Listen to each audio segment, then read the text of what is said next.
On this episode of Death Row Stories, you'd like to think that upstanding citizens aren't going to suffer torture and murder in their own home. After a brutal murder, detectives accuse a woman with no criminal record. He said, "We will break you." Until the mother of an American hero puts her all into a fight for freedom. I knew she wasn't guilty. I thought it should be obvious to anybody. When I saw that, my jaw dropped. This is one of the most egregious cases I have ever seen.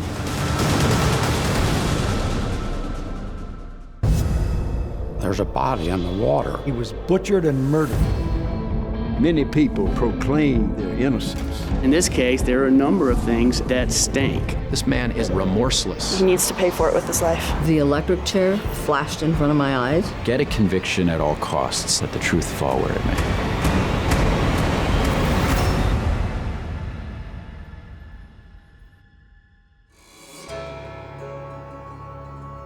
December 9th, 1981. Little broke the afternoon quiet in Sacramento's Rosemont neighborhood. Then, at this modest home on Rosewood Avenue, there was a knock on the door.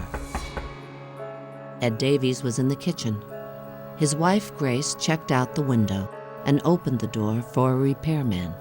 He said, "Ma'am, we got some kind of report about your phone, and we'd like to look into it." And she said, "Okay, well, come on in." He went to the telephone and then turned around and pointed a gun at she and her husband. He then hog-tied them, put blankets over their heads so they couldn't see. Grace Davies heard a second man enter her home. The perpetrators were screaming, "Where's the silver? Where's the gold?" Ed Davies was an amateur coin collector, but he'd never told his wife about the trove of precious metals he'd hidden in their home. Now, he refused to tell the robbers. And then one of the perpetrators put a knife to her neck and said, "If you don't tell us where the gold is, we'll kill her." So, Mr. Davies told them where the silver was and the gold. For hours, Grace listened as the strangers dug in the garage.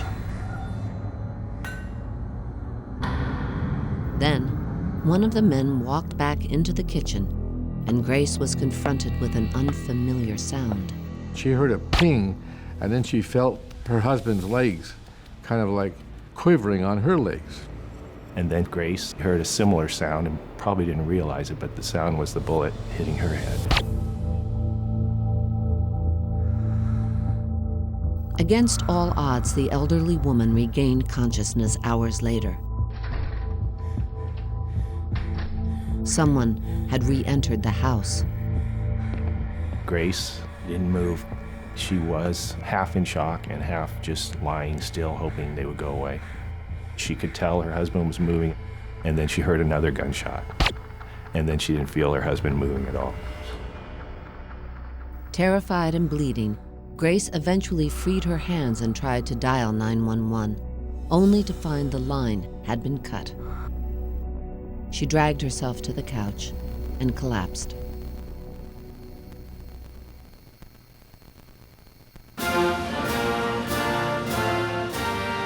In the morning, early, all of a sudden, the TV just comes blaring on. It woke her up, and so she crawled outside on her hands and knees. A shocked commuter found Grace bloodied and unconscious. Miraculously, the 76-year-old woman would survive. Police arrived and discovered Ed Davies' lifeless body. You'd like to think that upstanding citizens aren't going to suffer that kind of torture and murder in their own home. Detectives found no fingerprints at the scene, but they did learn Ed had recently bought 2 bags of silver at the Allied coin shop owned by a man named Virgil Fletcher. Estimated value, $27,000. Who knew that? What's the connection? How did somebody know that this large cache of silver was in the home?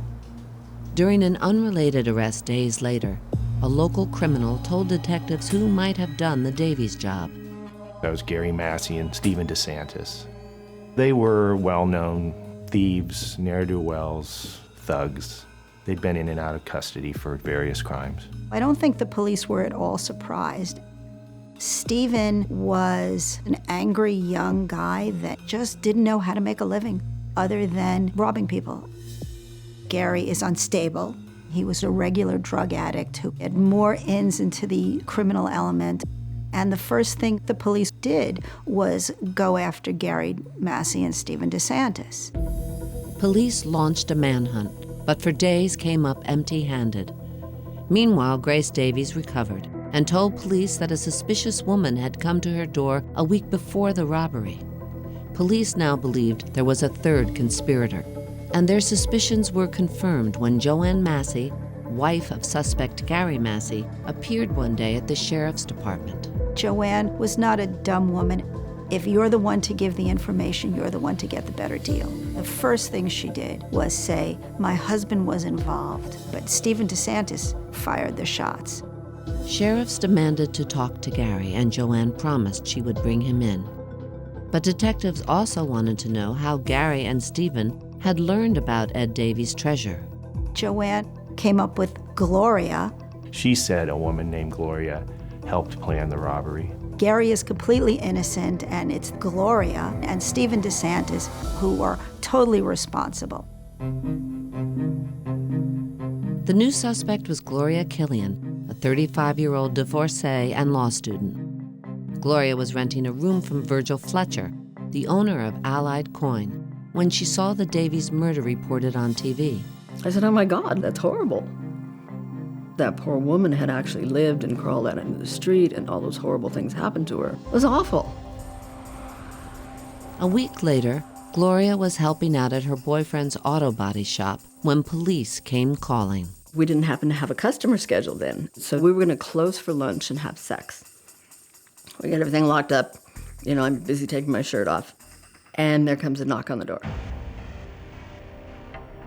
4 sheriffs come to the door, and they say, we want to talk to Gloria Killian. I was mortified. He said, well, will you come down and talk to us? And I said, sure, no problem. Sheriffs were taking Gloria to be questioned as the robbery's alleged mastermind. As we're walking out the gate, little Miss Big Mouth goes, You have the worst timing. I always get caught. They fell into kind of formation. They've got one guy behind me, one guy on the side of me, and one guy's kind of leading me. And I'm thinking, this is really strange. Within days, Gloria would be facing the death penalty.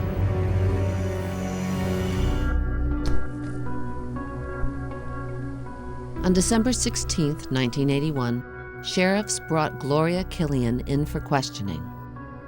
We are investigating the death of Ed Davies. We want to talk to you in regard to that. Gloria thought she would be asked about her landlord, Virgil Fletcher, owner of Allied Coin. The man that was murdered was a coin collector. Gloria thought she was being brought down to give them any information about Virgil. But detectives suspected Gloria of orchestrating the deadly home robbery. And then they just started attacking me. You are in trouble. And we have been talking to a lot of people. Your name has come up. In what regard? Well, that's what I want you to tell me. We know you planned this, we know that you know everything that happened, and I just went, huh? Detectives believed Gloria had coaxed information from Virgil about Ed Davies' hidden treasure. They ask her questions. Do you know Ed Davies? And she says, I don't think so. Well, have you been to his house? And her response is, well, if I don't know him, I don't think I've been to his house. I have a tendency to be a little flip when I'm nervous. Gloria also insisted she'd never met alleged perpetrators Gary Massey or Stephen DeSantis. I had no idea what they were talking about. I couldn't figure out why they thought I had set this up. There is a distinction between being cooperative and being honest. You aren't being honest. I can't tell you what I don't know. The more I said I didn't know, the angrier it made them. One of them spent the time just staring at me, staring in my eyes. But I still didn't have anything to tell them. After 2 hours, detectives had had enough. They stood up and they said, you're under arrest for the murder of Edward Davies. Everything just started to narrow in front of me.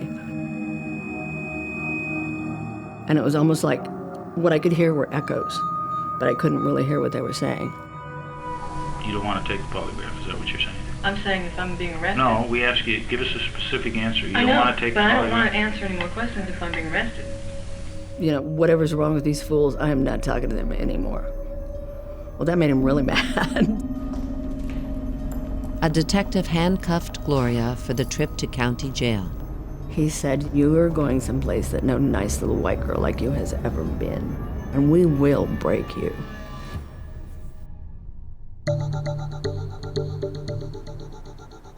Gloria Killian was not the usual suspect.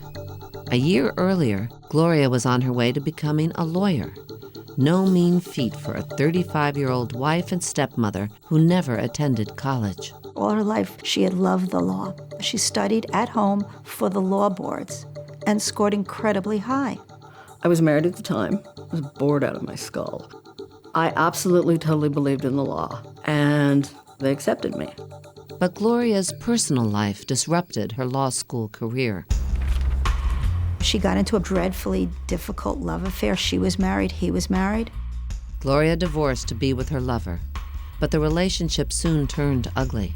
I had to get away from him. It was screwing up my grades, it was screwing up every single thing, and I needed to just get out of there for a while. It's been said that she took a leave of absence. She didn't take a leave of absence, she dropped out. She didn't have a place to live, she didn't have a husband, and she didn't have any money. I was literally looking for friends, which is how I met the people that I shouldn't have met.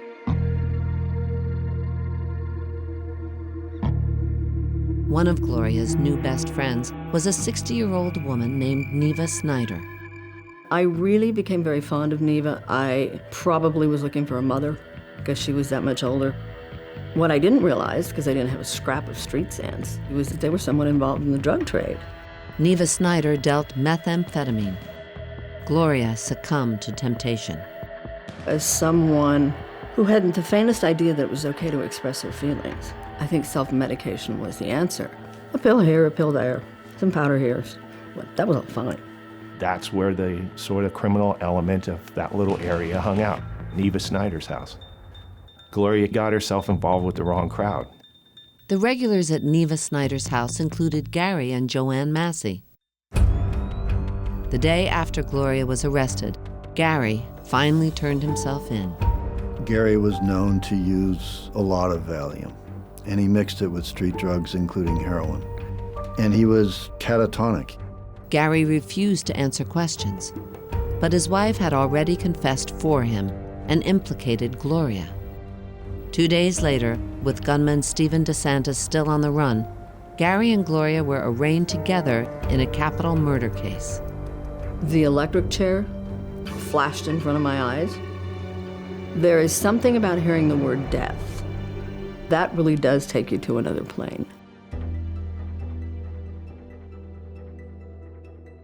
Gloria was held without bail for 4 months. And when she finally got a hearing to determine if prosecutors could proceed to trial, she was shocked to see the judge. There's her former legal professor presiding over a case where she's facing the death penalty. Judge Sheldon Grossfeld, my family law professor. It was just mortifying. But Judge Grossfeld soon lost patience with the prosecution. They couldn't proceed to trial. There was no evidence. And so, of course, it was dismissed. Even as Gloria stepped out into the street as a free woman, she felt uneasy. I had this weird feeling. I would say it was like some sort of internal dread, and I tried really hard to get rid of it, but I couldn't. Just 1 year later, Gloria would be arrested for the murder of Ed Davies, again.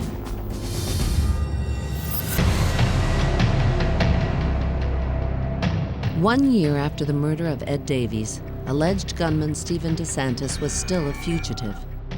His partner, Gary Massey, went on trial for murder. Gary's trial lasted very, very short time, and he was found guilty almost immediately. Gary admitted that he was part of the scheme. And under the aiding and abetting laws in California, he was guilty. Gary was sentenced to life with no possibility of parole.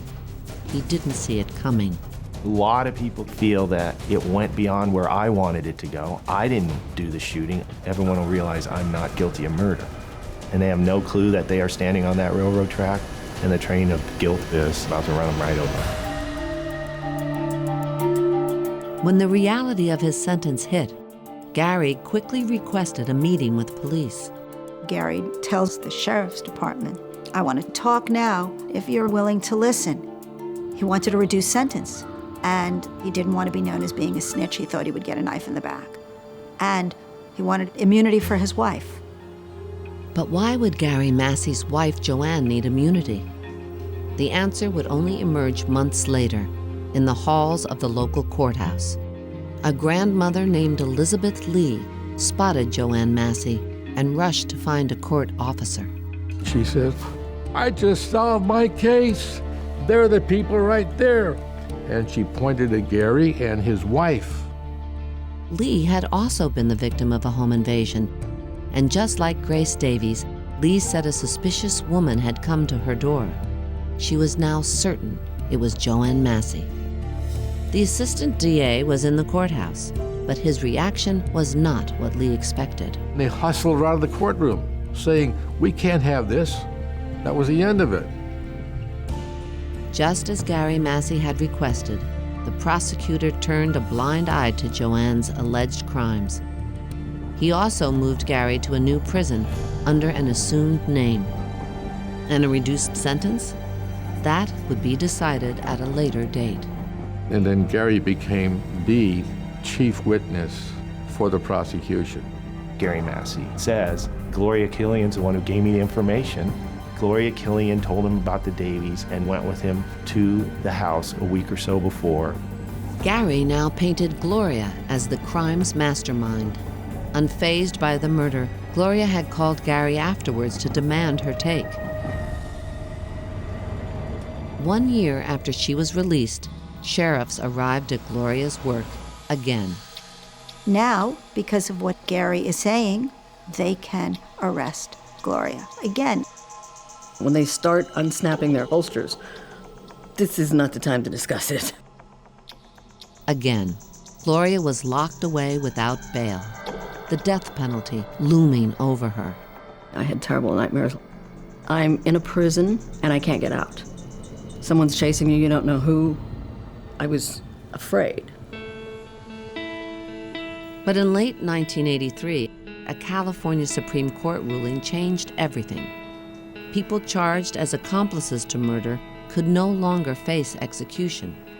The death penalty was off the table. And that was that.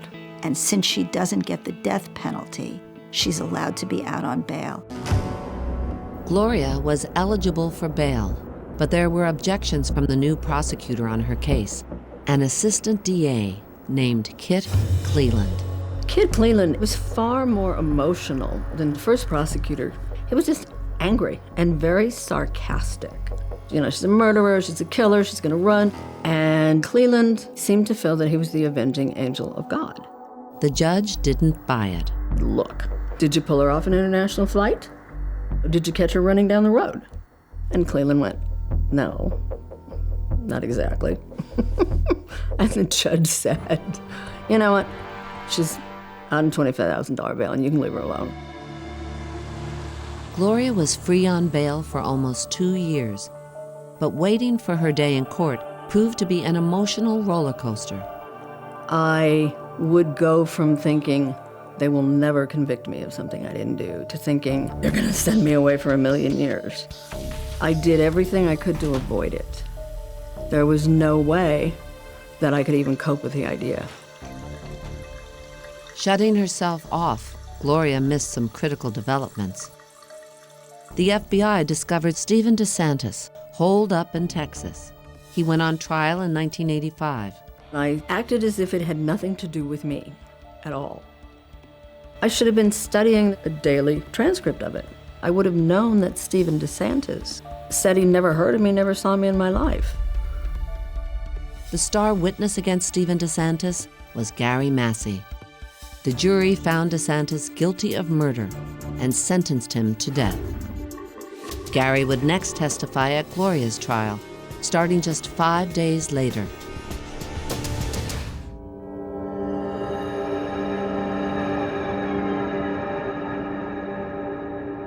4 years after Ed Davies was killed, Gloria Killian went on trial as the heist's mastermind.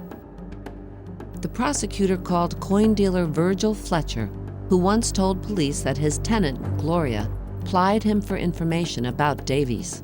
Virgil didn't directly say that Gloria Killian was involved, but she had talked to him about wanting to meet Mr. Davies, and does he date younger women? Will he go out on his wife? So she had an interest. Virgil said I was asking about Mr. Davies, but I didn't know the Davies. I didn't know they had money. I didn't know they shopped at Allied Coins. And under oath, Virgil seemed hesitant to implicate Gloria. Prosecutor Kit Cleland also called Grace Davies to the stand, wanting the widow to identify Gloria as the suspicious woman who came to her door. Grace Davies was 80 years old with a bullet in her head. She had 5 or 6 times been unable to identify Gloria as the woman who came to the door. And I think she finally said, well, it could be. Despite these struggles, Cleland did not call Joanne Massey to implicate Gloria. Joanne was now suspected of committing similar robberies with her husband. So the case came down to Cleland's star witness, Gary Massey. Gloria is almost relieved. Oh, they're not going to take the word of a career criminal over me. That would make no sense. The jurors are instructed. They don't have to believe Gary Massey. And they listened, and they found him to be credible. Massey testified that he met Gloria at Neva Snyder's house, and she recruited him to rob the Davies. Gary Massey says, we went here, we went there, and I did it with Gloria Killian. And Massey was hard to cross-examine. Because it was a conspiracy case, they didn't have to prove anything. Gloria actually did, which made it very hard for the defense to discredit him. Gary Massey was so loaded during this crime, so he got around an awful lot of it by saying, I don't remember, I don't recall, it's all very hazy. It was like trying to fight your way through a bunch of cobwebs.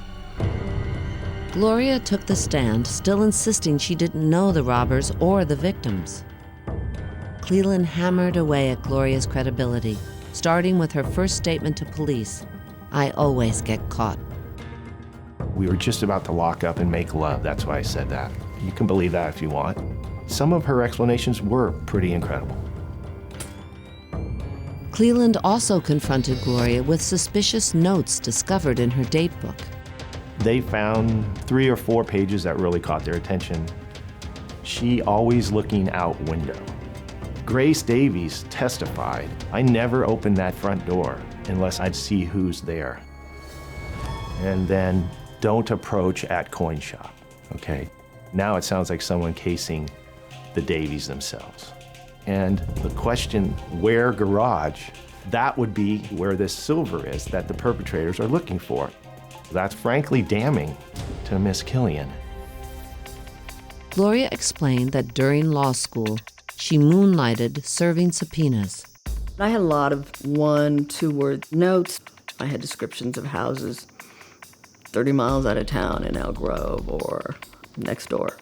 She had pages and pages of all kinds of information. The police pulled a few pages out as evidence, but it's evidence of nothing. Cleland argued repeatedly that Gloria was less credible than Gary Massey. Massey could be believed, he insisted, because there'd been no deal made for his testimony. There was no deal. He said it a dozen times. The prosecution said Massey had not been promised that he would receive any benefit, but he hoped that he would get a benefit. Mr. Massey was hoping, if I tell the truth, that judge has to give me something, but we never made any kind of deal with him. 2 days later, the jury returned its verdict. Guilty of murder in the first degree. Gloria was sentenced to 32 to life. I just wanted to scream at this jury. Are you crazy? How could you do this? How can you possibly believe this? And then he took me away.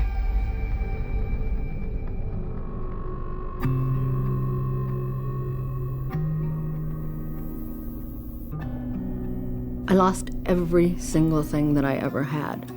But I convinced myself that as long as I could do something to help somebody, that it wasn't just an entire waste of my life.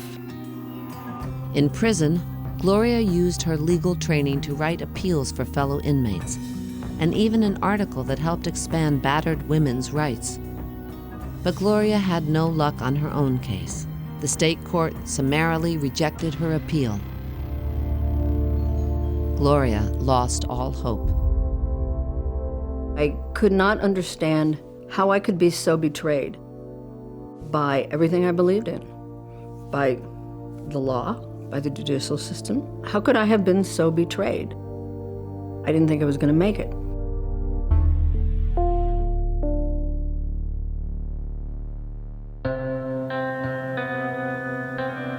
But in 1992, after 6 years behind bars, Gloria received a visit that would change her life. Part of my training was never ask an inmate why she's there. The best thing to do is just to sit and listen. They need someone to talk to, usually. Joyce is the mother of Sally Ride, the first American woman in space. Joyce had devoted herself to women behind bars and started visiting Gloria to discuss battered women. They never spoke about Gloria's case. Joyce is very reserved, and Gloria is very reserved. They're both Norwegian, so it's basically two trees talking to each other for a year. After a year of getting to know her, I finally said, "Why are you here?" It was surprising to me that she would care. Nobody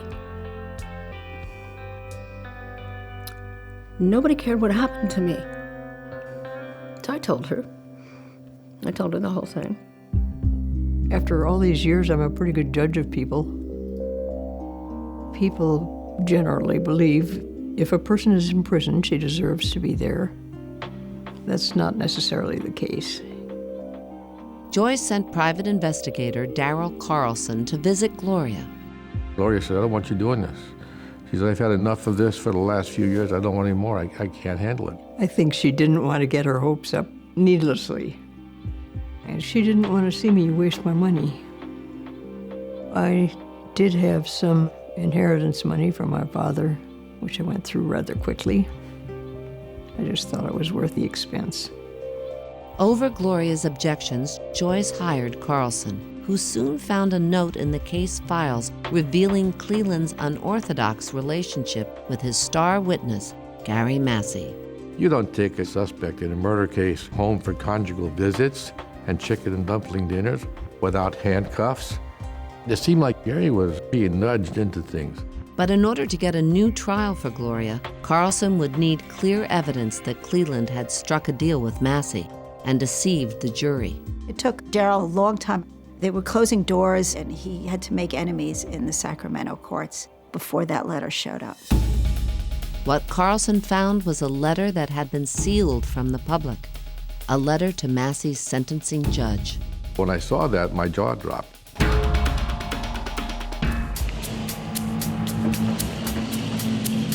Gloria Killian had been languishing in prison for 8 years when an investigator found evidence discrediting Kit Cleland and his star witness, Gary Massey. He found the letter to Massey's sentencing judge that asked for leniency in the sentence. It was concrete proof that there was a deal being made before Gary got to testify in Gloria's trial. With new evidence emerging, Gloria became less reluctant to accept help. I said, "Is it all right if I hire a lawyer?" And she said, "It'd be all right." The thought of getting out was in her dreams again. Joyce brought the letter to Bill Janego, a top appeals lawyer. It was a quid pro quo from the beginning. If Gary doesn't implicate Gloria, then they're not going to support a reduction in a sentence. Simple as that. I was very excited, but there certainly was no guarantee we were going to win. While it was clear prosecutor Cleland had hidden the deal, Janego still needed to prove that Gary Massey had lied on the stand. He got help from an unexpected source, 2 lawyers appointed to appeal gunman Stephen DeSantis' death sentence. It seemed to us that we should know as much about this as the district attorney knew, and there was resistance. After a protracted court battle, a judge required Cleland to open his files. We sat there and went through the boxes. We were not allowed to take anything out of the room. I remember looking at this letter and thinking to myself, I can't believe they left this in the file for us to find. Whoa, here we had it in writing, and it was so clearly exculpatory. I remember burying it in a pile of other things that we wanted them to copy for us so that we would. Right in the middle. Right. Yeah. It was a letter from Gary Massey to Kit Cleland. There was a verbal agreement, it read. I gave you DeSantis and Killian. I even lied my ass off on the stand for you people. DeSantis' lawyers took the letter to Gloria. We knew nothing of this. It was all concealed from us. I lied my ass off in court for you. And that was a kind of a bombshell. They knew that they would have to give me a new trial. They would never let that stand. Gloria's team presented their case to the California Supreme Court, but they received a one-word reply: denied. The next stop would be federal court, and Janago now knew he must do more than cast doubt on the prosecution's case. You've got to present an alternative explanation about how this could have occurred if Gloria wasn't involved. Cleland had argued that Gloria pried information from coin shop owner Virgil Fletcher and used it to orchestrate the heist. They were able to make it seem as if Gloria was the link between Virgil Fletcher and Gary Massey, and if it wasn't her, how else was this going to happen? Well, Gary Lee Smith was the missing piece. The people that I dealt with would steal other folks' jewelry and that sort of thing. Small-time Sacramento criminal Gary Lee Smith was recruited first to rob the Davies. The individual that approached me had some information about the value of the things that were in the Davies' house. He told me where the gold and silver would be located. But Smith wondered whether Davies would resist. What happens if this guy doesn't agree to this? Because he's not going to want anybody coming in and stealing his stuff. Oh, well, we'll just shoot him. I don't know. I certainly knew that I didn't want to be involved in it or anything like that. The Davies are innocent people. They could have been my grandparents. And it just wasn't right.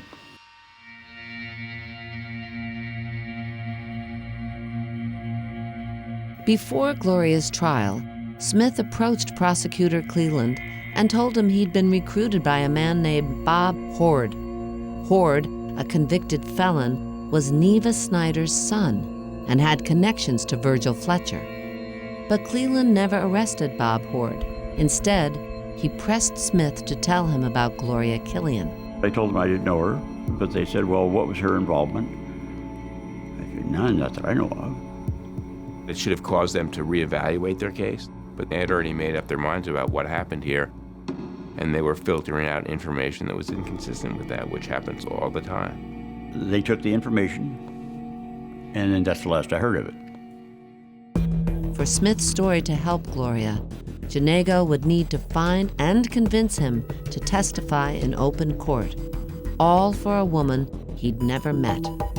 Gary Lee Smith had completely turned his life around and really had no reason to come forward and admit that he was a criminal 20 years ago. He asked me if I would come in and testify at her hearing. And I thought, my gosh, I certainly don't want any repercussions or anything. After 13 years behind bars, Gloria Killian would get another day in court.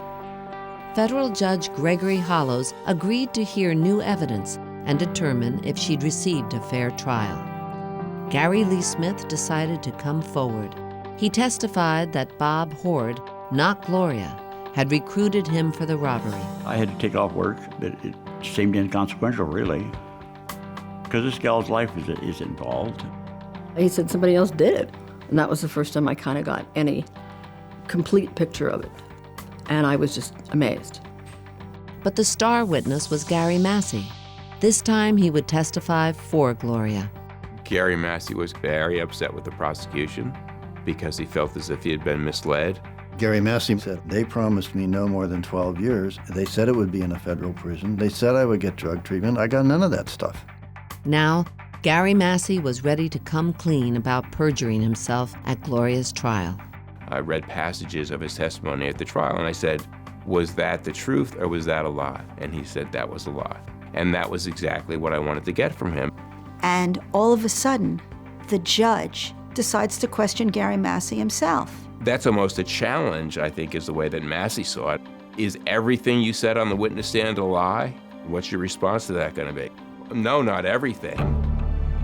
Massey told the judge a whole new story.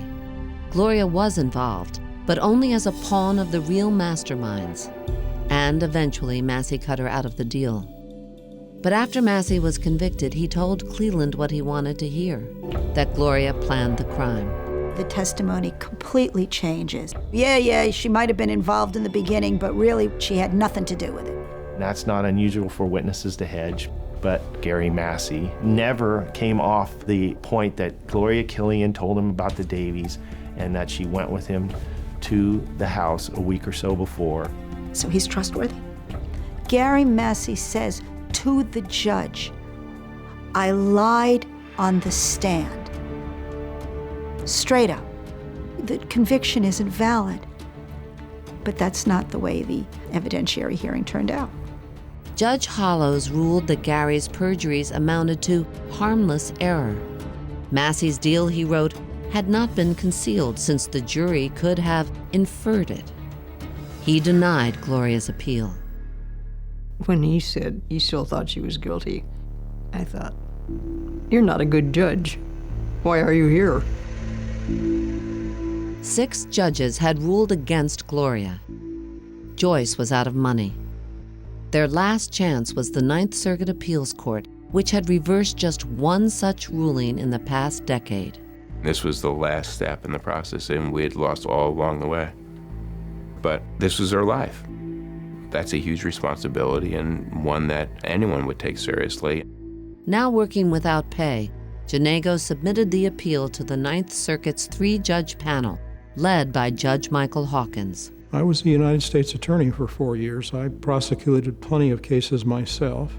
They're not entitled to a perfect trial. They're entitled to a reasonably fair trial. The defendants in criminal proceedings are.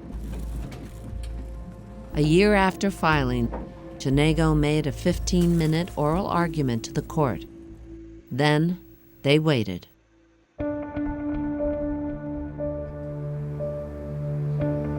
On March 10, 2000, Gloria was busy advising other inmates.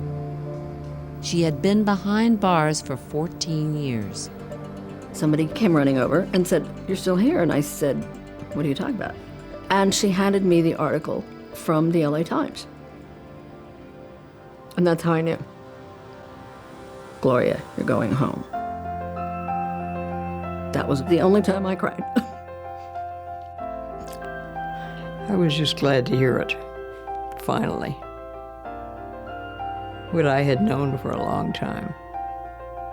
Finally, the Ninth Circuit looks at what happens and says, this is one of the most egregious cases I have ever seen. Judge Hawkins overruled the district court.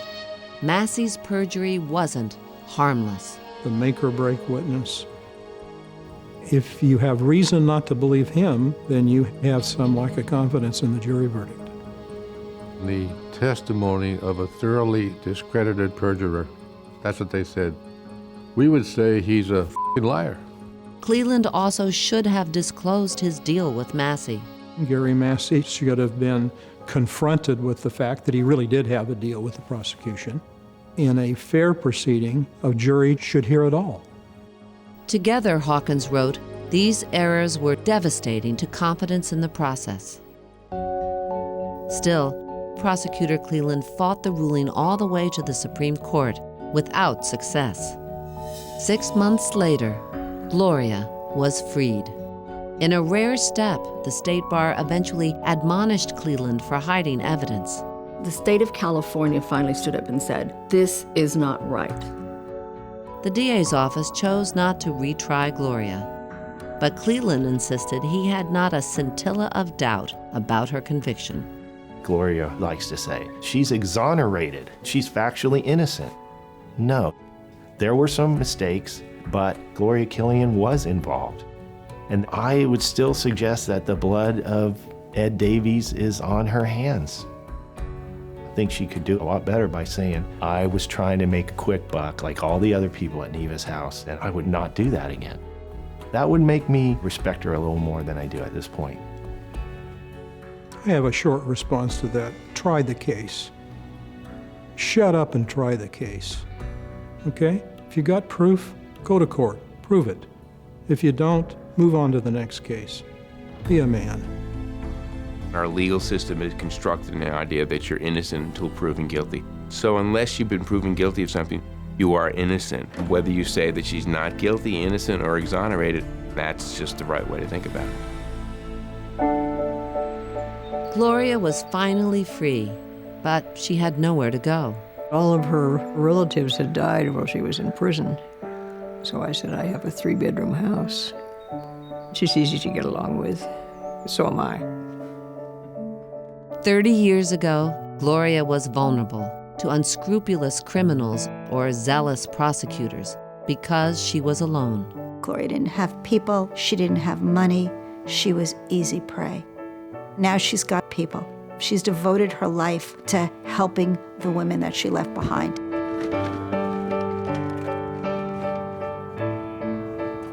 I want to change the criminal justice system until it is fair. And I don't ever, ever want anybody to go through what I went through. It's not right. It has to be fair.